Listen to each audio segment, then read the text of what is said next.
Hamas और Israel के बीच cease fire deal कभी भी फाइनल हो सकती है। इस डील की टाइमिंग बड़ी परफेक्ट है क्योंकि ये ऐसे वक्त में आई है जब यूएस और कतर के मीडिएटर्स दिन रात मेहनत कर रहे हैं ताकि एक ऐसा प्रपोजल बनाया जा सके जो दोनों पक्षों को मंजूर हो।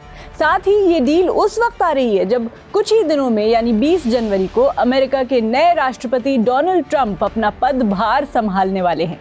लेकिन मीडिएटर कतर के इस प्रपोजल में क्या क्या टर्म्स हैं, हमास और इसराइल क्या इन शर्तों को मानेंगे और क्या ये डील युद्ध को रोक पाएगी? चलिए इन सब सवालों का जवाब देते हैं वीडियो में। मेरा नाम है हरीम और आप देख रहे हैं स्विच।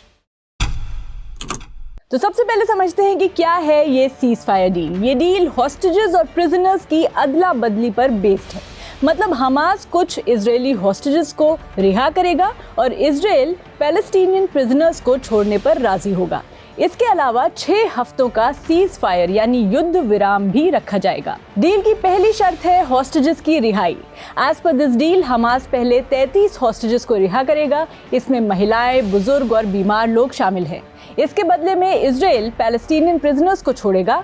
इसके बाद बातचीत का अगला राउंड शुरू होगा ताकि बाकी हॉस्टेजेस को भी छुड़ाया जा सके। डील की दूसरी शर्त है इजरायली ट्रूप्स का गाजा से हटना। As per the deal Israel धीरे धीरे गाजा के कुछ हिस्सों से अपनी सेना हटाएगा। लेकिन एक खास बात यह है कि इजराइल ने साफ कर दिया है कि हमास के लीडर यहिया सिनवार की डेड बॉडी को वापस नहीं दिया जाएगा।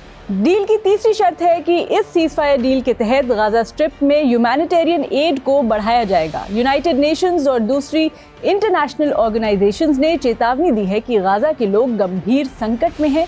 हालांकि मदद पहुंचाने में चुनौतियां हैं, जैसे बढ़ती लूटपाट के बीच एड का अमाउंट जरूरतमंदों तक कैसे पहुंचाया जाए। बेसिकली हमास और इसराइल के बीच कई चैलेंजेस हैं। दोनों तरफ से काफी टेंशन है। इसराइल के कुछ नेताओं का मानना है कि इस डील से उनकी सिक्योरिटी कॉम्प्रोमाइज हो सकती है। वहीं हमास ने ये कहा है कि अगर इसराइल आखिरी वक्त पर अपने टर्म्स बदलेगा तो डील कैंसिल भी हो सकती है। अब यहाँ ये समझते हैं कि अगर सीज फायर हो गया तो उसके बाद क्या होगा। डील में कहा गया है कि ऐसे में गाजा के लोग अपने घर लौट सकेंगे, वहाँ वेपन्स ना हो इसके लिए चेकिंग की जाएगी, गाजा में ह्यूमैनिटेरियन एड बढ़ाई जाएगी क्योंकि वहाँ लोग बहुत परेशानियों से जी रहे हैं। लेकिन एक बड़ा सवाल ये है कि गाजा को आखिर चलाएगा कौन, क्योंकि इजराइल चाहता है कि हमास का कोई रोल ना हो। वहीं पैलेस्टीनियन अथॉरिटी को लेकर भी कई सवाल हैं, जबकि इंटरनेशनल कम्युनिटी का कहना है कि गाजा पैलेस्टीनियंस के हाथ में होनी चाहिए। इस डील में अमेरिका और बाकी देशों का क्या रोल है ये भी समझते हैं। इस डील को लेकर यूएस और कतर के मीडिएटर्स ने बहुत मेहनत की है। यूएस प्रेसिडेंट जो बाइडेन ने कहा कि ये डील हॉस्टेजेस को रिहा करेगी, लड़ाई को रोकेगी और पैलेस्टीनियंस को मदद पहुंचाएगी। वहीं यूएस नेशनल सिक्योरिटी एडवाइजर जेक सलाइवन ने कहा कि हम डील के बहुत करीब हैं। लेकिन बड़ा सवाल तो ये भी है कि क्या ये डील टिकेगी, क्योंकि डील के लागू होने के बाद भी कई चैलेंजेस हो सकते हैं।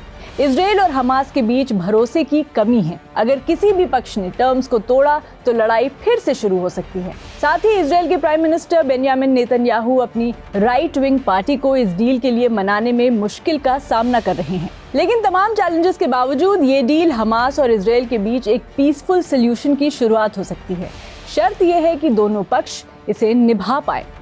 आपके क्या थॉट्स हैं इस डील के बारे में, हमें कमेंट सेक्शन में बताएं और स्विच को सब्सक्राइब करते जाएं।